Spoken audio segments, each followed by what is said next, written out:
नमस्कार दोस्तों, एजुकेशन अड्डा बाई पवन सर में आपका स्वागत है। आज के इस वीडियो में हम संचालन के विविध स्तर की चर्चा करने जा रहे हैं। संचालन के विविध स्तर की जानकारी प्राप्त करेंगे। इसमें मोस्ट आईएमपी क्वेश्चन है, बोर्ड के अंदर कई बार पूछा जा चुका है, इसलिए आपको इसे ध्यानपूर्वक देखना है, समझना है, सुनना है, याद करना है, बोर्ड की तैयारी व्यवस्थित करनी है। देखिए, जब तक व्यावसायिक इकाई का कद सीमित हो, कद सीमित होना मतलब कद छोटा होना, ठीक है, तब तक मालिक स्वयं ही इकाई के सभी कार्य कर सकता है। ठीक है, जैसे कि कोई व्यापारी है, आप व्यापारी हैं और अगर आपका जो कंपनी है वो छोटी है, छोटे पैमाने पर है, तो सारे काम आप खुद कर सकते हैं जब तक वो बड़ी नहीं होती है। जब आपका कार्य बड़ा हो जाता है तब आपको अधिक लोगों की ज़रूरत पड़ती है।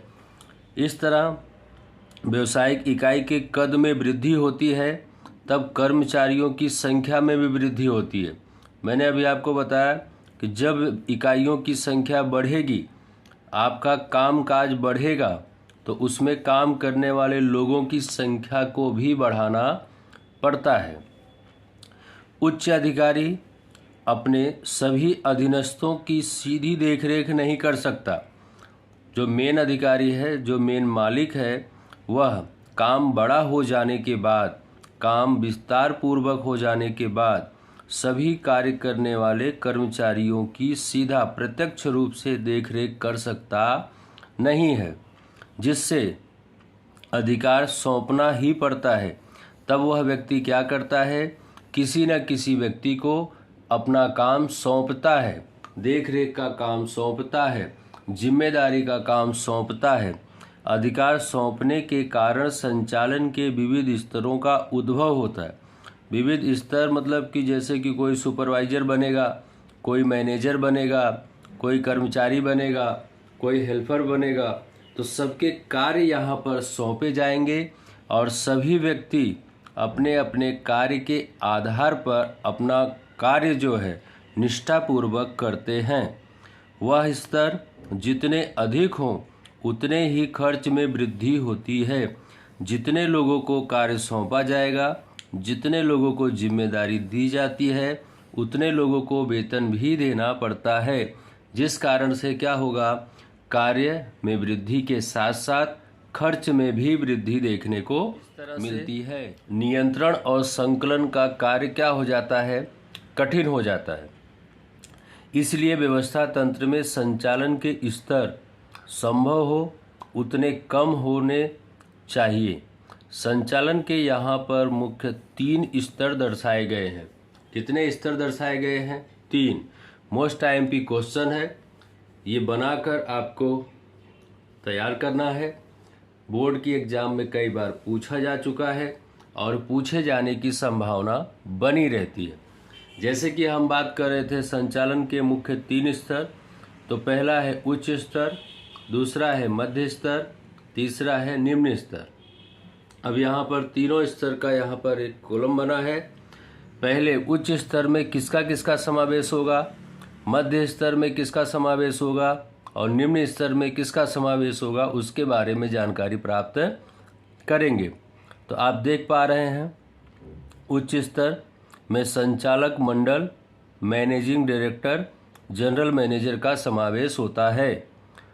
मध्य स्तर में विभागीय अधिकारी, जिसके अंदर उत्पादन, क्रय, विक्रय, कर्मचारी और वित्त पैसे का व्यवहार किया जाता है।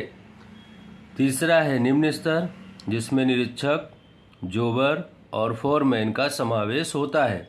तो इस तरह से विद्यार्थी मित्रों, यह मोस्ट आईएमपी है, जिसे आपको बनाकर अच्छी तरह से याद करना रहता है।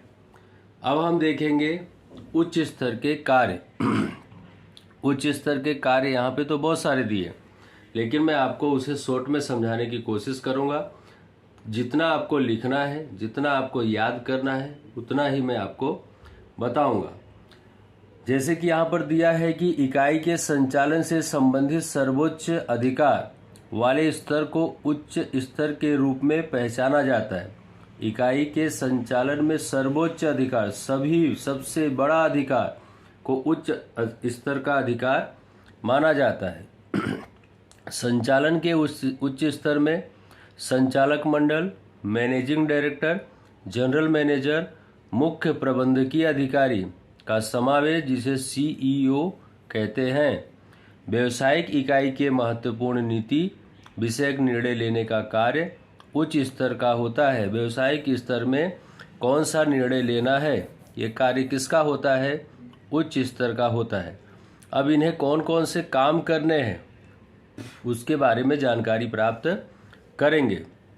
पहला इनका कार्य है व्यवसायिक इकाई के मुख्य और गौण उद्देश्य निश्चित करना, मुख्य उद्देश्य और गौण उद्देश्य निश्चित करना। दूसरा है डायरेक्टर व्यवसायिक इकाई की ट्रस्टी के रूप में कार्य करता है। किसके रूप में कार्य करता है? ट्रस्टी के रूप में कार्य करता है। तीसरा है व्यवसायिक इकाई के मुख्य प्रबंधकीय अधिकारी, उच्च अधिकारियों की नियुक्ति करना, उनको अधिकार और दायित्व का विभाजन करना। मतलब यहाँ पर क्या करेगा वह व्यक्ति? उच्च अधिकारी की नियुक्ति करेगा, उनको कौन सा अधिकार देना है, उनको कौन सी जिम्मेदारी देनी है, ये बात यहाँ पर बांटा जाता है। ये बांटने का काम उच्च स्तर का जो संचालक है उसे करना है। चौथा है इकाई के विविध विभागों द्वारा तैयार किए गए अंदाज पत्रों को स्वीकृत करना। जो अंदाज पत्र खर्च जो है तैयार किया गया है उसे स्वीकार करना। ठीक है। पांचवा है कानूनी व्यवस्थाओं का पालन करना, इकाइयों के साथ जुड़े विविध वर्गों के हितों की रक्षा करना। जो लोग काम कर रहे हैं उनके कानून का पालन करना और उनके हित की बात करना, उनका ध्यान देना, उनकी रक्षा करना। छठा है दीर्घकालीन आयोजन करके व्यूहात्मक निर्णय लेना। ठीक है। लंबे समय के लिए सोचना, तो वर्तमान समय के बारे में नहीं सोचना, भविष्य के बारे में सोचने का काम उच्च अधिकारी का होता है। सातवां है संचालन संबंधी जटिल समस्याओं का अध्ययन करना, कानूनी व्यवस्थाओं को ध्यान में रखकर उनका समाधान करना। अगर किसी भी प्रकार की कोई भी समस्या आती है कंपनी के अंदर तो उसका समाधान करने का कार्य उच्च स्तर के अधिकारी का होता है। नंबर 8 व्यवसायिक इकाई की अलग अलग योजनाओं का निर्माण करना, अमल करना और उसका देखरेख करना। कोई भी योजना है तो उसका निर्माण, उस पर अमल करना और उसका देखरेख करने का कार्य उच्च स्तर के अधिकारी का होता है। 9वां है लाभ का विभाजन करना। जो लाभ हुआ है कंपनी को उसका विभाजन, डिविडेंड, आरक्षण, लाभ का पुनः विनियोग, जो लाभ हुआ उसे और कैसे कंपनी में निवेश किया जाए और उसे से पैसे से कंपनी का विकास कैसे किया जाए, कंपनी बढ़ाई कैसे जाए, ये संबंधित बातें सोचता है। 10वां है विविध प्रवृत्तियों से संबंधित रिपोर्ट्स तैयार करना। जो भी प्रवृत्तियां हो रही हैं उससे संबंधित क्या करेगा? वो रिपोर्ट तैयार करेगा। तो विद्यार्थी मित्रों, ये 10 पॉइंट हैं, 10 बातें हैं, 10 कार्य हैं जो उच्च स्तर के संचालन को करना पड़ता है। विद्यार्थी मित्रों, संचालन का दूसरा स्तर मध्य स्तर। मध्य स्तर में हम देखेंगे उसके कार्य कुछ इस तरह से है। पहले उसके बारे में समझें। जैसे हमने उच्च स्तर को समझा, मध्य स्तर संचालन उच्च स्तर संचालन और निम्न स्तर संचालन के बीच की श्रृंखला की एक महत्वपूर्ण कड़ी है। एक सीकड़ की तरह, एक चैनल की तरह जुड़ा हुआ होता है तीनों श्रृंखलाएं, दोनों श्रृंखलाएं। और इस स्तर पर विभागीय अधिकारी, अनुभाग अधिकारी और विशेषज्ञों का समावेश होता है। उदाहरण के तौर पे जैसे उत्पादन है, विक्रय है, वित्त है, कर्मचारी हिसाबी अधिकारी आदि का समावेश इसमें होता है। अब इसमें 9 कार्य दिए हुए हैं। इन 9 कार्यों की हम चर्चा करेंगे। पहला कार्य दिया है मुख्य प्रबंधकीय अधिकारी की ओर से प्राप्त किए गए आदेशों और सूचनाओं का पालन करना। मतलब जो मुख्य अधिकारी है वो जो भी आदेश देता है, जो सूचना देता है, उसका पालन मध्य स्तर के अधिकारी को करना पड़ता है। दूसरा है प्रत्येक विभागीय अधिकारी अपने विभाग का अंदाजपत्र तैयार करके स्वीकृति के लिए उच्च स्तर पर प्रेषित करता है। मतलब कि मध्य स्तर का जो अधिकारी है उसका जो संचालन का कार्य है वह अपने अपने विभाग का जो भी खर्च है वह तैयार करके उच्च स्तर के अधिकारी को सौंपता है। तीसरा है लक्ष्य सिद्धि संबंधी आवश्यक नीति। मतलब जो लक्ष्य दिया गया है उसे कैसे सिद्ध करना है, किस प्रकार की नीति अपनानी है, उसकी बात यहाँ पे की जा रही है। कौन सा नियम का पालन करना है और ढांचे की रचना किस प्रकार की करनी है, इससे संबंधित आवश्यक कार्य प्रणाली निश्चित करना, इसका मूल्यांकन करना, उसकी जांच करने के लिए योग्य स्तर और मापदंड निश्चित किया जाता है। चौथा कार्य जो है विभाग की प्रवृत्तियों की कार्यकुशलता और प्रभाव में वृद्धि हो, इससे संबंधित उपाय करना। विभाग की जो भी कार्य हैं, जो प्रवृत्ति है, उनकी कुशलता में बढ़ोतरी हो, उनका प्रभाव बढ़े, ऐसा उपाय करना। पांचवा कार्य है अपने विभाग के कर्मचारियों के उत्साह में वृद्धि हो, ऐसा प्रयत्न करना। मध्य स्तर के जो भी कर्मचारी हैं वह अपने विभाग के कर्मचारियों को प्रोत्साहन देते हैं, कार्य अच्छी तरह से कर सके, ऐसा उनके अंदर प्रेरणा भरते हैं। छठा है अन्य विभाग के अधिकारियों के साथ निरंतर संपर्क में रहना। जो दूसरे विभाग के अधिकारी हैं, चाहे उच्च स्तर के हों चाहे निम्न स्तर के हों, या एक ही कंपनी के अंदर अलग अलग विभाग के लोग हों, उनके संपर्क में रहकर काम करना। सातवां है उप विभाग के कार्यों पर ध्यान देना। जो मुख्य विभाग है उसके कई शाखाएं जुड़ी हुई होती है और उन सभी शाखाओं के संपर्क में रहकर कार्य को पूरा करना। आठवां है व्यावसायिक इकाई की क्रियाओं की देखरेख करना, सूचना प्राप्त करना, उसका अर्थघटन करना, मार्गदर्शन देना और उच्च स्तर संचालन के समक्ष सूचना प्रस्तुत करना। मतलब जो व्यावसायिक इकाई है उसके जो कार्य है उसका देखरेख व्यवस्थित ढंग से करके सबको सूचना देकर और कार्य का अर्थघटन करके उन्हें सही मार्गदर्शन देकर और ये सारी जानकारी उच्च स्तर को मध्य स्तर के द्वारा प्रस्तुत किया जाता है। 9वां पॉइंट है उच्च स्तर संचालन को नीति विषयक निर्णय लेने में सहायक होना। अगर उच्च स्तर का अधिकारी किसी भी प्रकार का निर्णय लेने में फेल होता है या असक्षम होता है तो मध्य स्तर के द्वारा चर्चा विचारणा करके वह सही निर्णय ले सकता है। तो इस तरह से विद्यार्थी मित्रों मध्य स्तर के संचालन के कार्य यहाँ पे पूरे हुए। अब हम निम्न स्तर के संचालन के कार्य की चर्चा करेंगे। निम्न स्तर का संचालन के इस स्तर में निरीक्षक, जोबर्स, फोरमैन का समावेश होता है। निम्न स्तर में किसका किसका समावेश होता है? निरीक्षक का, जोबर्स का और फोरमैन का। इस स्तर को निम्न स्तर या निरीक्षकों का स्तर भी कहा जाता है। संचालन के उच्च स्तर द्वारा लिए गए निर्णयों और नीति के अमलीकरण का कार्य इस स्तर पर होता है। उच्च स्तर का संचालन जो भी निर्णय लेता है उसका अमल और उसका कार्य निम्न स्तर वाले कर्मचारियों को करना पड़ता है, जिससे संचालन के इस स्तर को कार्यकारी स्तर के रूप में भी जाना जाता है। सबसे ज़्यादा कार्य करने वाले, मेहनत करने वाले, शारीरिक परिश्रम करने वाले निम्न स्तर के लोग होते हैं। यह स्तर कार्य कर रहे निरीक्षकों के संचालन का प्रतिनिधि है और इस स्तर में संचालन का कार्य अल्प और प्रबंध का कार्य अधिक देखने को मिलता है। इसमें संचालन का काम कम होता है, अल्प होता है, लेकिन व्यवस्था ज़्यादा करनी पड़ती है।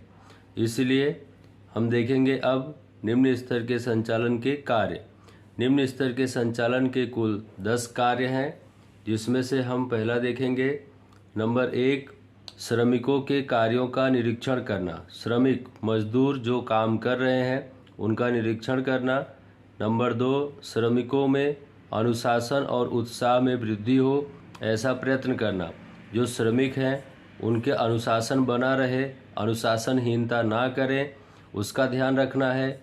उनके कार्य को उत्साहित बनाना, इस तरह से उनके साथ वार्तालाप करना, अपना व्यवहार बनाए रखने का कार्य करते हैं।